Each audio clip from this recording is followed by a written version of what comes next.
बिस्मिल्लाहिर्रहमानिर्रहीम। लाखों दरूद पाक हज़रत मोहम्मद सल्लल्लाहु अलैहि वालैहि वसल्लम और आप सल्लल्लाहु अलैहि वालैहि वसल्लम की आल पर। अस्सलामु अलैकुम। मेरा नाम इफ्तिखार अहमद है और आप मेरा यूट्यूब चैनल नॉलेज देख रहे हैं। वो शख्स जिसके ख़जानों की चाबियाँ 300 खच्चरों पर लादी जाती थी। कारून की दौलत और सज़ा का वाक़या इब्राहीमी मज़ाहब में। इस सिलसिले में कल एक वीडियो बनाई थी। आज की वीडियो का अनवान है कारून को तंबीह। कुरान पाक में है, जब उसकी कौम के लोगों ने उसे नसीहत की कि इतराओ मत, इसलिए कि अल्लाह इतराने वालों को पसंद नहीं करता, और जो कुछ खुदा ने तुम्हें दे रखा है उसमें आखिरत के घर के तलबगार बनो और इस दुनिया से अपना हिस्सा वहाँ ले जाना ना भूलो, और जिस तरह खुदा ने तुम्हारे साथ एहसान किया है इसी तरह तुम भी दूसरों के साथ एहसान करो, और ज़मीन में फसाद के ख्वाह ना हो, इसलिए कि अल्लाह फसाद करने वालों को पसंद नहीं करता। जावेद अहमद गामदी अपनी तफसीर अल बयान में लिखते हैं, कौम के दानिशमंद लोगों ने नहायत शाइस्ता अल्फाज में कारून को तंबीह की कि खुदा की नेमतें पाकर जो लोग उनके गरूर में खुदा ही के ख़िलाफ़ अकड़ने की जसारत करें, वो बिल आखिर खुदा की पकड़ में आ जाते हैं। जावेद अहमद गामदी के मुताबिक मुद्दा ये है कि दुनिया की हर चीज़ सरासर खुदा की बख्शिश है।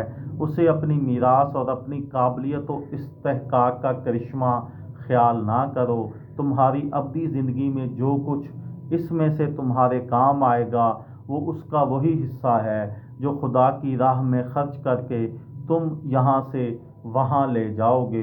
वो मज़ीद लिखते हैं, ये खुदा का एहसान है कि उसने तुम्हें इस कदर मालो दौलत से नवाजा है।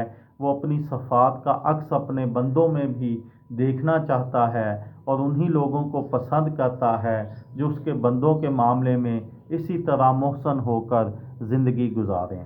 इस नसीहत के बाद कारून ने क्या जवाब दिया, इसका जिक्र भी कुरान में मौजूद है। सूरह कसस में बयान है, उसने जवाब दिया, ये सब तो मुझे मेरे ज़ाती इल्म की बिना पर मिला है। कुरान के मुताबिक क्या वो नहीं जानता था कि अल्लाह उससे पहले कितने ही कौमों को हलाक कर चुका है जो क़ुव्वत में उससे बढ़कर और जमीयत में उससे कहीं ज़्यादा थीं। इस तरह के मुजरमों से तो उनके गुनाहों के बारे में सवाल भी नहीं किया जाता। कौरह या कारून की शानो शौकत से कुछ लोग मुतासर थे और दीगर इसके अंजाम से खाइफ। कुरान पाक में है कि एक दिन वो अपनी शानो शौकत के साथ अपनी कौम के लोगों के सामने निकला तो दुनिया की ज़िंदगी के तलबगार उसे देखकर कहने लगे कि जो कुछ कारून को मिला है ए काश हमें भी मिला होता। इसमें शुबा नहीं कि वो बड़ी किस्मत वाला है। और जिनको इल्म की दौलत अता हुई थी वो बोल उठे कि शामत के मारो, जो ईमान लाएं और अच्छे अमल करें उनके लिए खुदा का अजर इससे कहीं बेहतर है।